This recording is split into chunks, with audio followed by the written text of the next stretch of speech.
Let's talk about the ultimate dream, right? A machine that just prints money.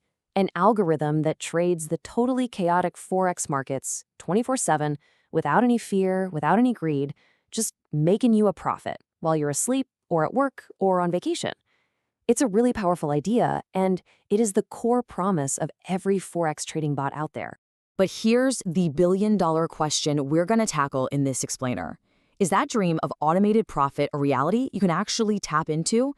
Or is it just an elaborate trap, one that's designed to drain the accounts of hopeful traders? Okay, let's dive right in. You can see why it's so appealing, can't you? A bot doesn't get emotional after a big loss. It doesn't get greedy after a nice winning streak. It just follows a strategy, perfectly, around the clock. In theory, it's the perfect trader. And that's the fantasy that pulls so many people in.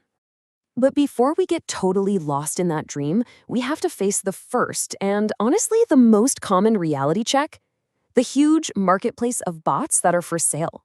The internet is absolutely flooded with them, and they're all promising these incredible returns for a simple one-time fee. So, this is the first question pretty much every beginner asks. Can I just buy one of these things, plug it in, and that's it? To figure this out, we went and looked at what experienced traders are saying in places like Reddit. And well, the consensus is pretty darn clear. The immediate reaction from a lot of traders is just deep, deep skepticism. Like this user on Reddit put it, if these bots actually worked, why wouldn't everyone be using them? But that's really just the starting point of the argument. The reason for that skepticism is what's really telling. And this comment just nails the core logic. A truly profitable, consistent trading strategy, what we call an edge, is incredibly valuable. I mean, think about it for a second. If you had a machine that could reliably make you thousands of dollars a month, would you sell it to a stranger online for like a few $100? No way. You just use it yourself and keep quiet. So, the huge takeaway from these discussions is that profitability isn't a product you can just buy off a shelf. The traders who are successful with bots are the ones who build them from the ground up. It is not a passive, set-it-and-forget-it money machine. It's a tool that needs constant work, constant monitoring, and tweaking to adapt to markets that are always, always changing. Okay, so buying a bot is out. Got it. The real path, it seems, is building your own. But this is where you run into the next, and honestly, a much more subtle and dangerous problem. This is what we call the backtesting trap.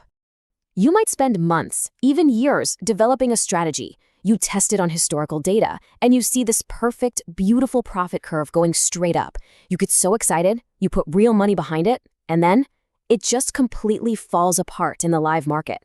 Why does this happen over and over and over again?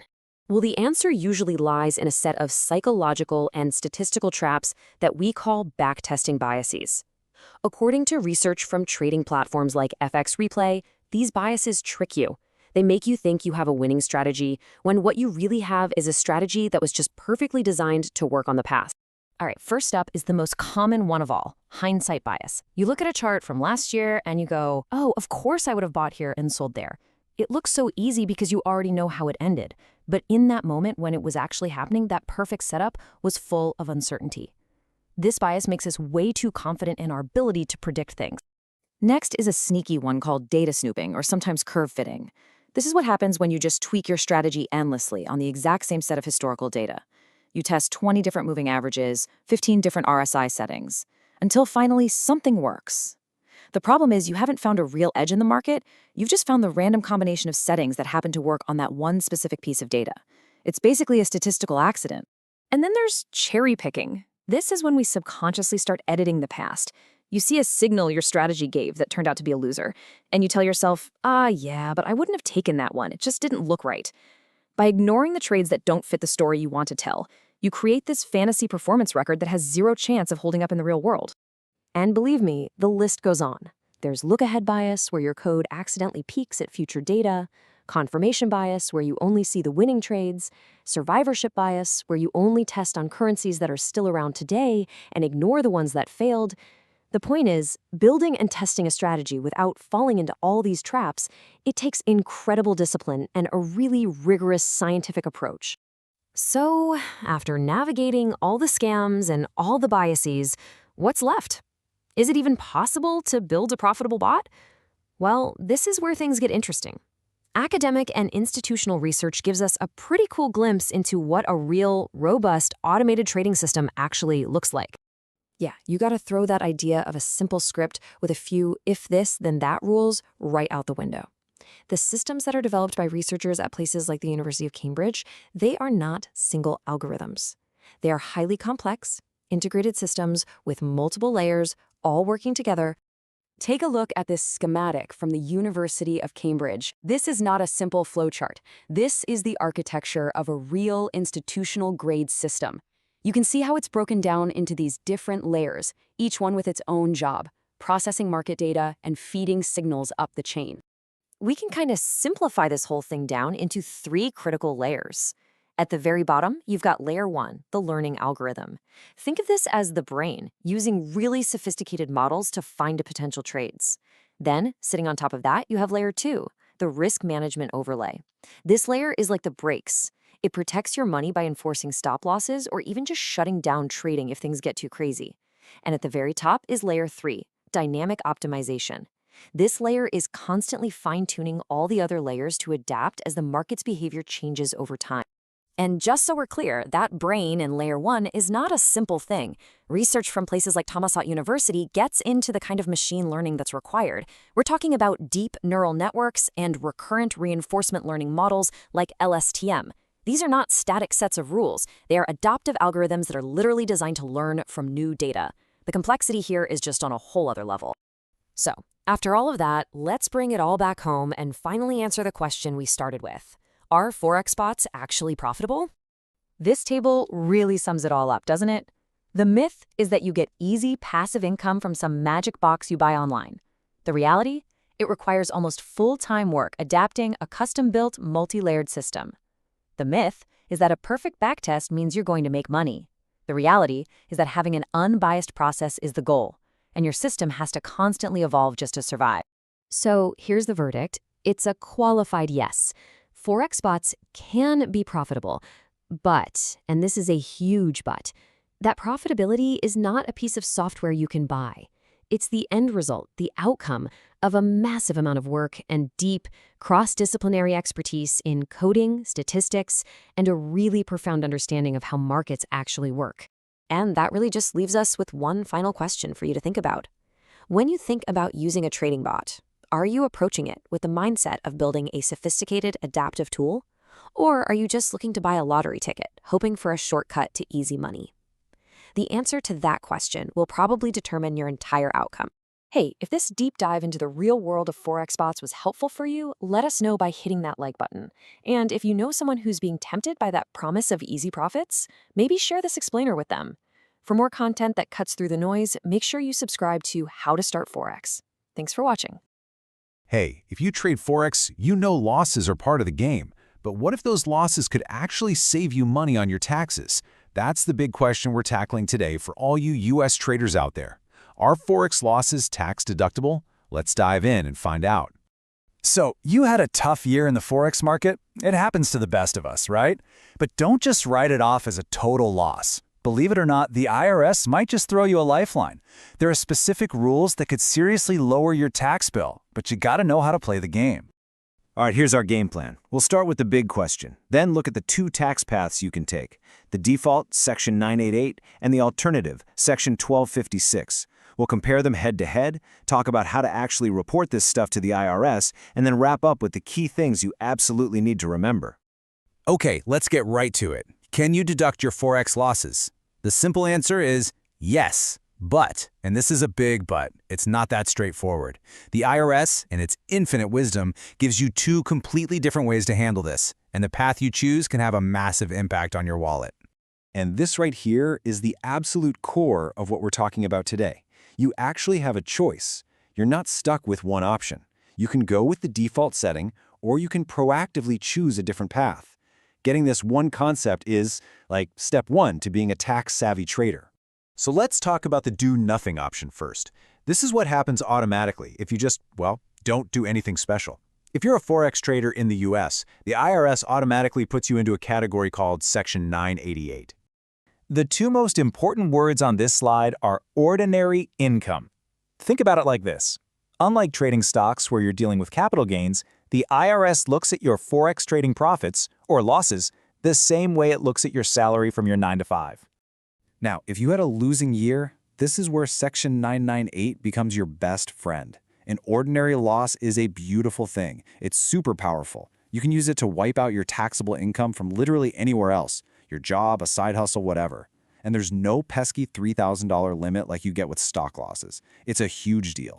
So to wrap up Section 988, here's the deal. If you win, your gains get taxed at your normal, everyday income tax rate, which, yeah, can be pretty high.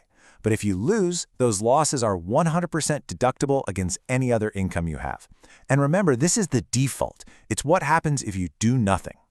Okay, but what if you're crushing it? What if you're a consistently profitable trader and you're thinking, man, my regular tax rate is killing me? Well, that's where our second option comes in. This is the proactive choice, making an election to be treated under Section 1256. So what you're doing here is basically telling the IRS, look, I know these are spot Forex trades, but I want you to tax them like they're special futures contracts. You have to file the paperwork to make this happen, but it completely changes the game, pulling you out of that ordinary income bucket and putting you squarely in the world of capital gains. And why on earth would you go through that trouble? Well, it all boils down to one single, incredibly powerful tax advantage.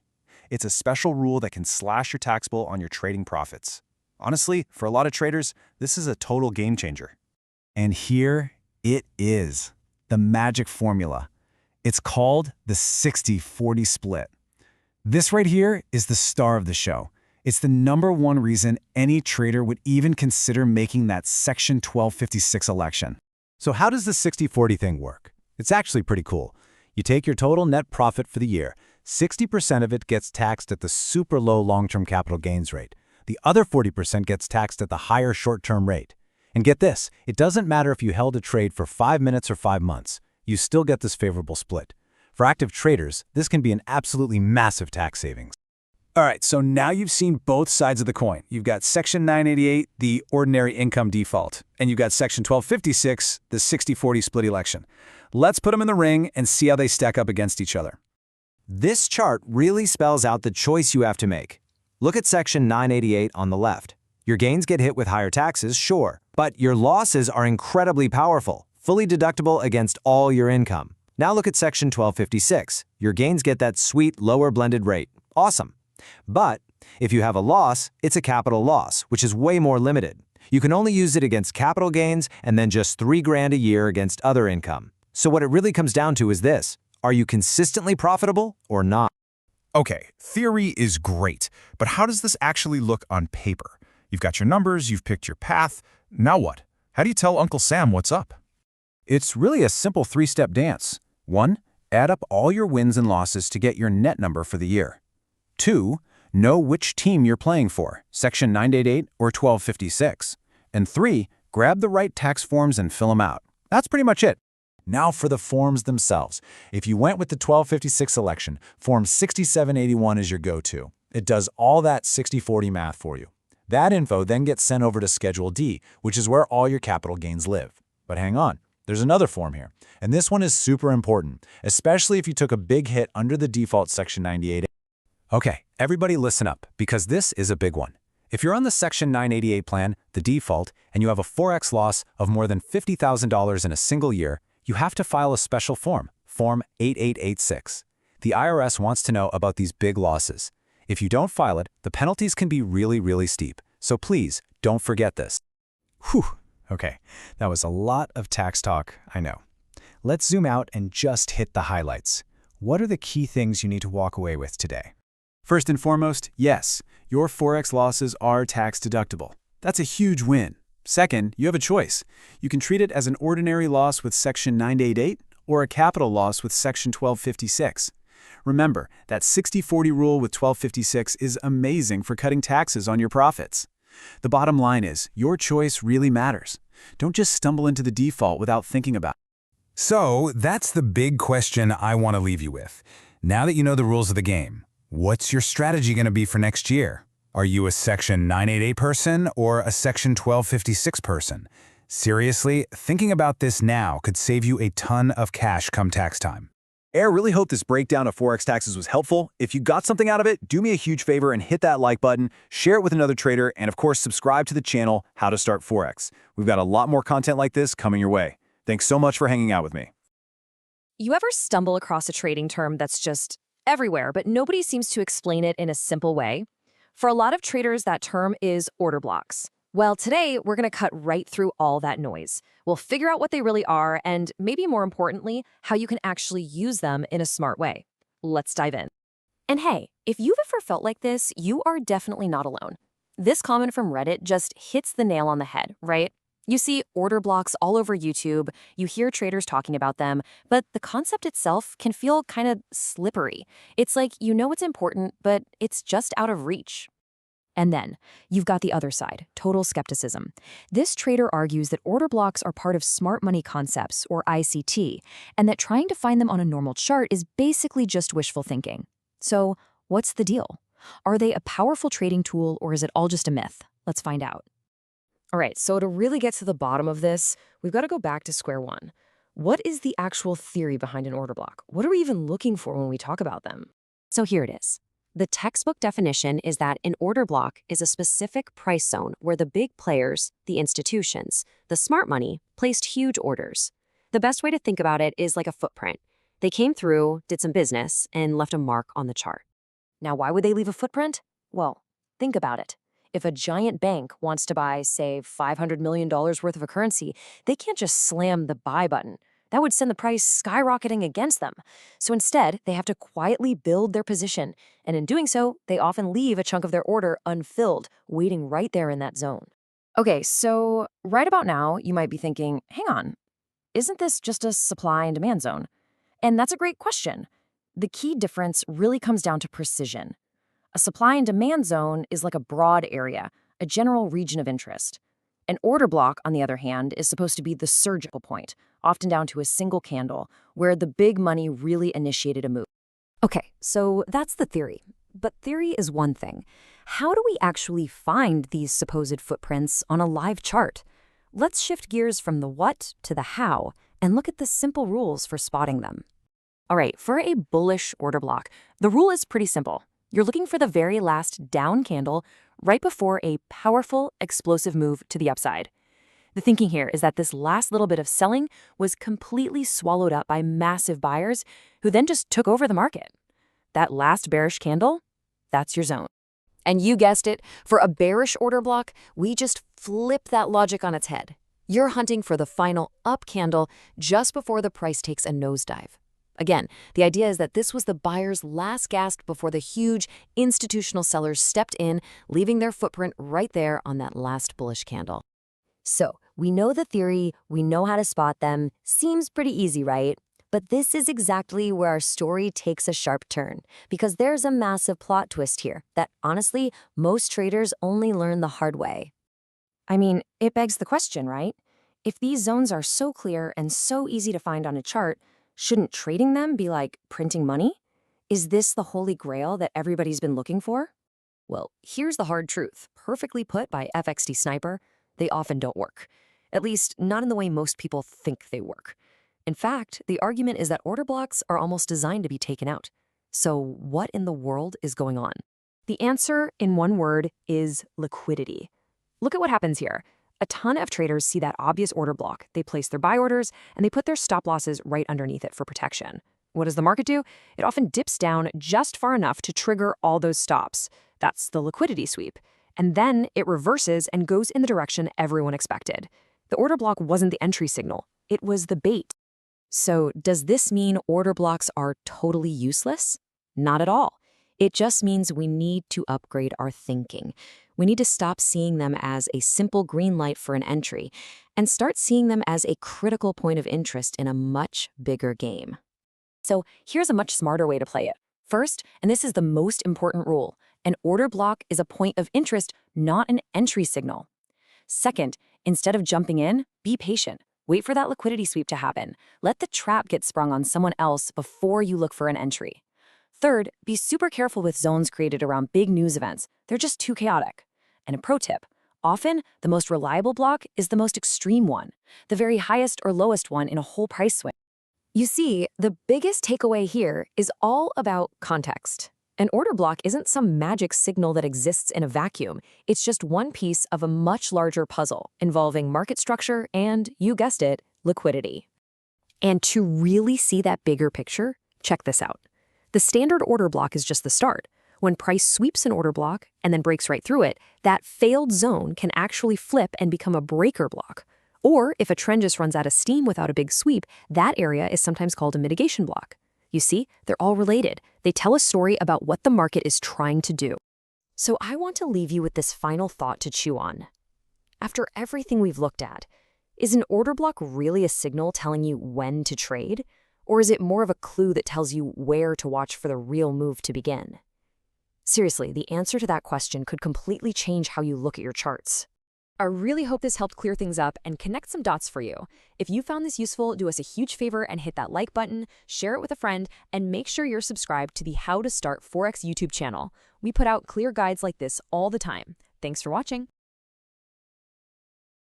Ever wish you had a cheat sheet for the Forex market? I mean, who wouldn't, right? Well, that's kind of the whole idea behind Forex trading signals. Thousands of traders are using them every single day. But here's the big question. Are they a real legitimate edge, or are they just a dangerous shortcut? We're going to find out.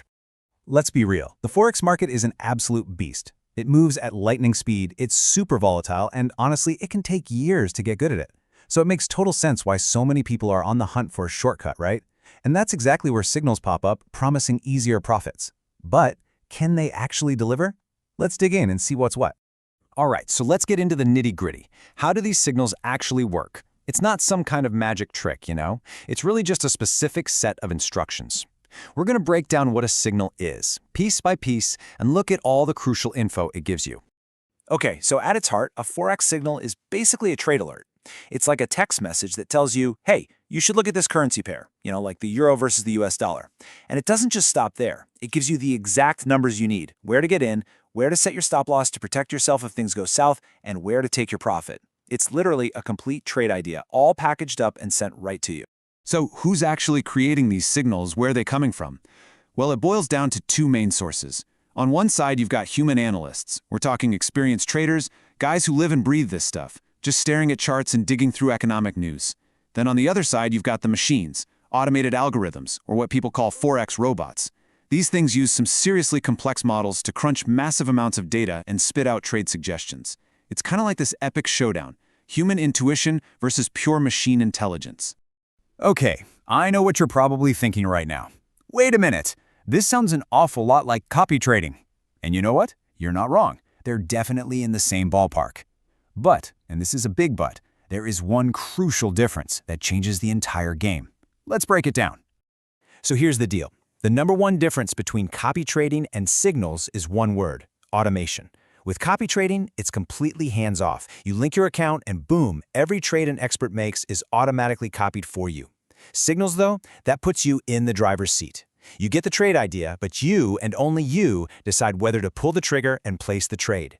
This means you have total control. You choose your broker, you set your own money management rules, and you make the final call on every single trade. All right, we need to have a serious talk for a second. Because honestly, for every one good, legitimate signal provider you find, there are probably a dozen scams lurking around the corner. That promise of easy money, man, it's a powerful hook. And it's absolutely crucial that you know how to spot the fakes and protect your cash. So how do you stay safe? You need to burn these red flags into your brain. First off, if anyone, and I mean anyone, promises you guaranteed profits, you need to run in the other direction. Fast. If they're hitting you with high-pressure sales tactics, trying to make you feel like you'll miss out, total scam. And if they're cagey about their methods, or worse, not regulated by anyone reputable, just stay away. Far, far away. You know that old saying, if it sounds too good to be true, it probably is? Well, in the world of Forex signals, that's not just a saying. It's your new best friend. Seriously, the market is not a get-rich-quick machine. Being a little skeptical isn't being negative. It's your number one defense against scammers trying to get your hard-earned money. Okay, enough of the doom and gloom. Let's flip this around and talk about how you can take charge and actually find a provider that's the real deal. I've got a smart, super simple checklist for you that you can use to check out any provider you're thinking about. Here it is, your 4-step game plan. Step 1, verify their track record. And I don't mean looking at some fancy screenshot they made. You need to ask for results verified by a third party. Step 2, demand transparency. A legit provider won't be afraid to tell you how they're coming up with their trades. Step 3, do your own homework. Check for independent reviews on places like Forex Peace Army, not just the glowing testimonials on their own website. And finally, step 4, and this is a big one. Always use a trial period on a demo account first. Don't you dare risk a single dollar of real money until you've seen for yourself how their signals perform. So as we're wrapping this up, I want to leave you with one big question to think about. It's this. Are you looking at signals as a tool to help you become a better, smarter trader? Or are you just looking for something to follow blindly? Seriously, think about it. The answer to that question is going to shape your entire journey in the market. And that's a wrap for today. Hey, if you got some value out of this breakdown, do me a huge favor and hit that like button, share it with a friend, and definitely subscribe to the channel How to Start Forex. We've got a lot more clear, no-fluff trading content coming your way. Thanks for hanging out with me. Have you ever sat there staring at your charts, wondering why your trades just aren't moving? Well, I'm going to let you in on a secret. It's probably not your strategy, it's your timing. Today, we're going to crack the code on Forex trading sessions. And trust me, by the end of this, you'll know exactly when the best time to trade is, and, just as important, when to just walk away. So you've heard it a million times, right? The Forex market is open 24 hours a day, 5 days a week. For a new trader, that sounds awesome. Unlimited opportunities. But here's the thing. It's also a total trap. Trying to be a hero and trade around the clock is the fastest way I know to burn out and, let's be real, blow up your account. So what's the real deal? All right, so first things first, let's just bust this myth of the 24-hour market wide open. Yeah, technically it's always on, but that doesn't mean the good trading opportunities are. Think of the market like a living thing. It has a pulse, a rhythm. It wakes up, it gets sleepy. The secret isn't to fight it. It's to learn its rhythm and trade when it's wide awake. And I love this quote because it just nails it. The market is this giant ocean of money, right? But the big fish, the profitable moves you're hunting for, they're only in certain spots at certain times. Trying to trade during those dead hours, that's literally like trying to fish in a puddle. You're just going to get stuck in the mud with terrible spreads and choppy price action that goes nowhere. It's a waste of time and energy. And that's really the bottom line here. Success in this game has absolutely nothing to do with how many hours you're glued to your screen. It's all about trading smarter, not harder. It's knowing exactly when the market is fired up, when it's most liquid, and when it's going to give you those clean, directional moves we all look for. Okay, so if it's not one big 24-hour free-for-all, what is it? Well, picture this. It's like a giant global relay race. As the sun moves across the planet, the financial baton gets passed from one major city to the next. And these are our 4 main runners. Sydney gets the party started, then hands it off to Tokyo. As Asia starts to wind down, London bursts onto the scene. And then finally, New York takes the anchor leg to bring it home. Knowing these times, especially in your own local time zone, is step 1 to becoming a much smarter trader. Now, check this out. This chart right here, this is where it all comes together. This is basically the market's EKG, its heartbeat. And you can see it's not just some flat, boring line, right? You've got these huge spikes and quiet valleys. This isn't random. This is a predictable, daily pattern you can build a whole strategy around. And this chart proves exactly what we're talking about. See those 2 massive humps in activity? That's London waking up and then New York jumping in. And that even bigger spike you see, that's the overlap, the magic hour, when both of them are open at the same time. That, my friends, is where the real fireworks happen. Which brings us to, honestly, the most critical concept you need to understand: the session overlaps. These are the golden hours when 2 major markets are open for business simultaneously. It creates this magic window where liquidity and volatility just go through the roof. And yeah, I know this sounds super dramatic, but it is the absolute truth. The London-New York overlap is where the magic happens. The sheer amount of money flying around creates these massive waves in the market. It's where you find incredible opportunities, but it's also where you can get wiped out if you're not careful. So let's lock this in. From 8 a.m. to 12 p.m. Eastern Time, you have the 2 biggest financial centers on Earth, London and New York, going head-to-head. And it's not just random buying and selling.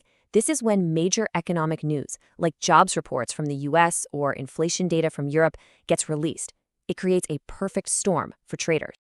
I mean, just to put this into perspective for you, Think about all the money that changes hands in the Forex market in one day. Now, imagine more than half of it. We're talking trillions with a T, getting crammed into this one tiny 4-hour window. That's the kind of insane energy that fuels those huge, decisive moves that can make your week. Okay, so we've nailed down the when. But that brings up the next big question. How do we trade this?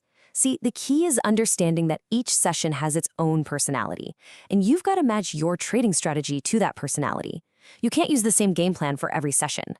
For example, that crazy high-energy London/New York overlap, that's a scalper's dream. You're in and out grabbing quick profits. It's also perfect for breakout strategies, waiting for the price to explode in one direction. But then you have the Asian session, which is usually way more chill.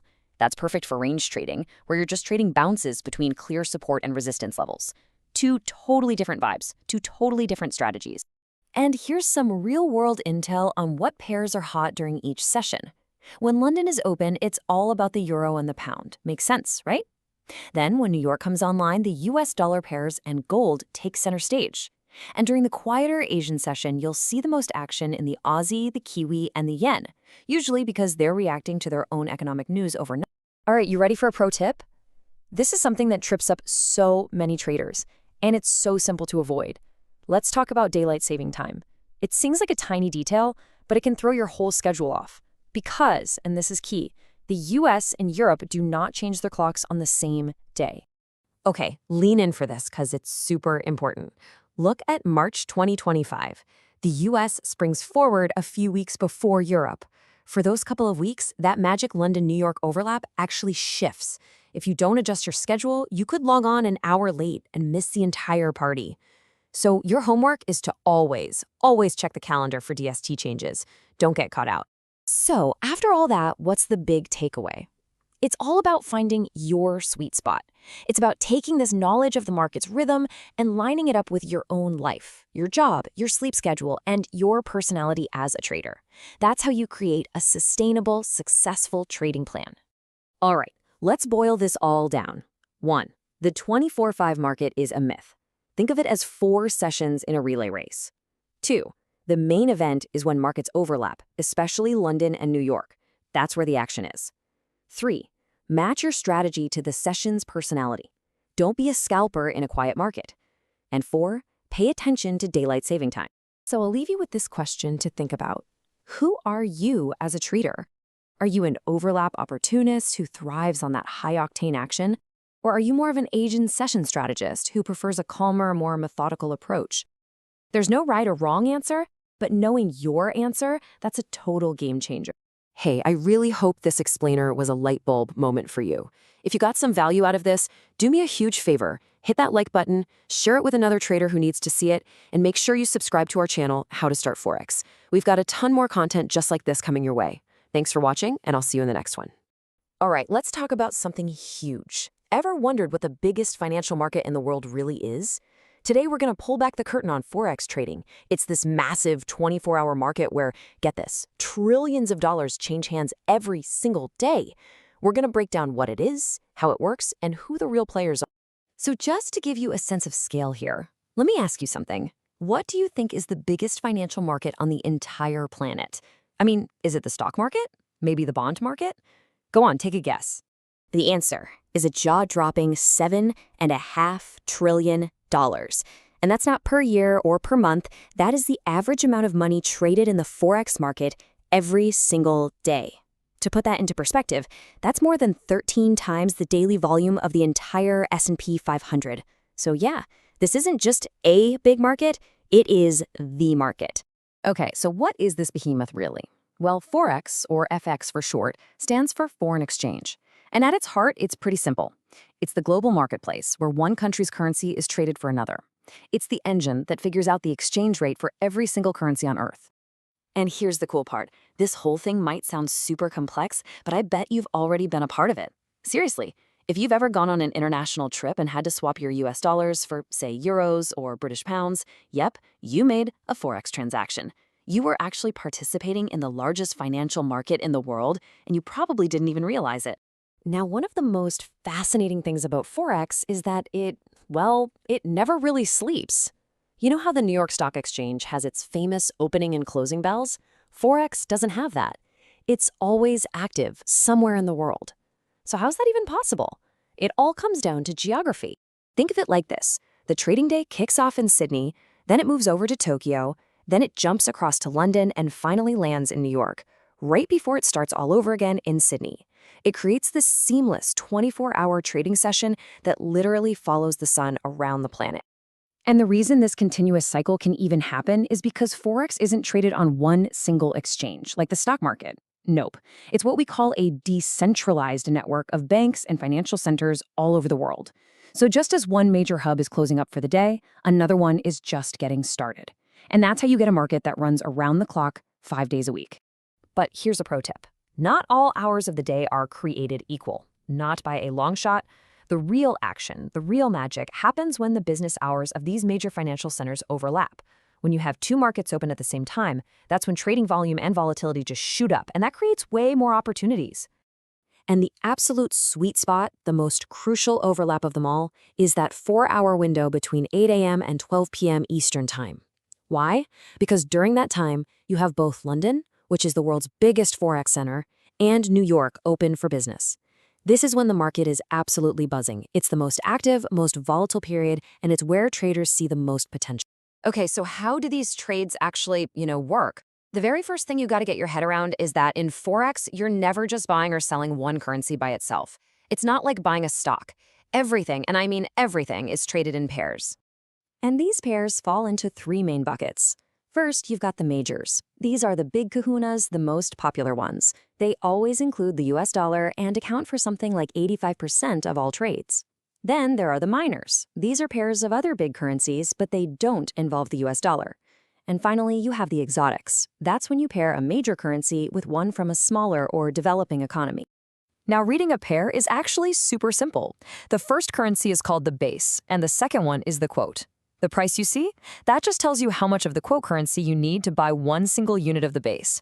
So for example, if the Euro-USD pair is at 1.08, that just means 1 euro will cost you $1.08. See? Easy. All right, so we know what's being traded and when it's being traded. But who is actually doing all this trading? This is where things get really interesting because there's this huge divide in the market between two very, very different kinds of players. On one side, you've got retail traders. That's folks like you and me.